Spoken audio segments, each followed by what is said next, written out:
tried to erase her name from history because every man who loved her died.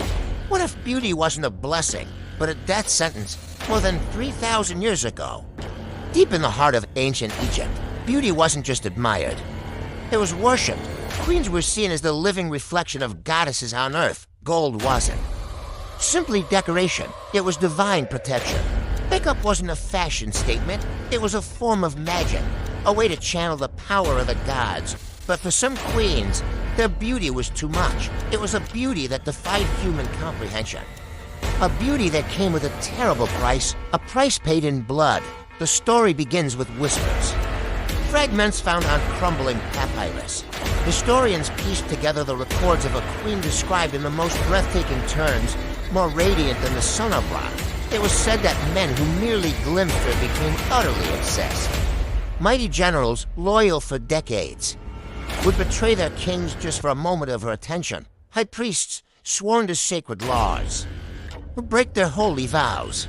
The entire court was captivated, caught in the web of her allure, and then the deaths began. It started with her husband, the pharaoh, who died suddenly and without explanation. Then, her closest advisor, a man of great wisdom, was found poisoned in his chambers one by one.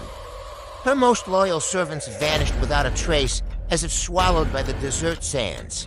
Whispers turned to terrified murmurs that echoed through the palace corridors. She carries the curse of divine beauty. The people believed her face was a mask for something much darker. A power that consumed all who came near it. As archaeologists dug deeper, they unearthed hidden papyrus texts, scrolls that were never meant to see the light of day. These texts revealed something truly disturbing. The queen, driven by an insatiable desire for power, had participated in forbidden rituals.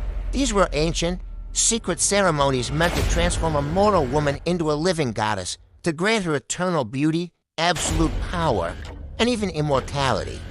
The ritual promised everything a queen could ever desire, but the warning, scrawled in blood-red ink at the bottom of the scroll, was chillingly clear that gods will always collect their debt. The power she sought was not a gift, it was a loan, and the interest was impossibly high. History, it seems, has a way of repeating its darkest chapters. Soon after the first queen story faded into legend, another rose to power. She was said to be even more beautiful and far more dangerous. Her reputation spread beyond the borders of Egypt, carried on the winds like a mythical tale. Foreign kings from powerful empires sent envoys, not with gifts, but with demands for her hand in marriage. To refuse them meant war. Entire cities were burned to the ground. Thousands of lives were lost, all for the obsession with a single woman. She eventually married a powerful pharaoh. A strategic alliance meant to bring peace, but within months, Hita was dead. The official cause, announced by the royal court, was a sudden illness. But the embalmers who prepared his body told a different story in secret. They claimed his body showed no signs of decay, that his skin remained as lifelike as the day he was born, as if death itself feared touching him. The curse, it seemed, was not just a myth. It was growing stronger. As researchers connected these fragmented accounts, they noticed a horrifying pattern. Every queen throughout this dark period of history who was described as perfectly beautiful met a similar fate. They all died young, often under mysterious circumstances. Everyone they held close husbands, advisors, family was lost to them. And perhaps most disturbingly, their names were systematically erased from monuments. Their faces were chiseled off temple walls, their stories wiped from the official record. The concept of beauty was rewritten as a sin. History was actively edited to hide the truth of their existence, to bury the memory of their dangerous allure. This brings us to the final queen of this cursed lineage, a woman whose existence was a secret. From the start, her beauty was so feared, so legendary, that mirrors were banned from her chambers. She was not allowed to see her own reflection.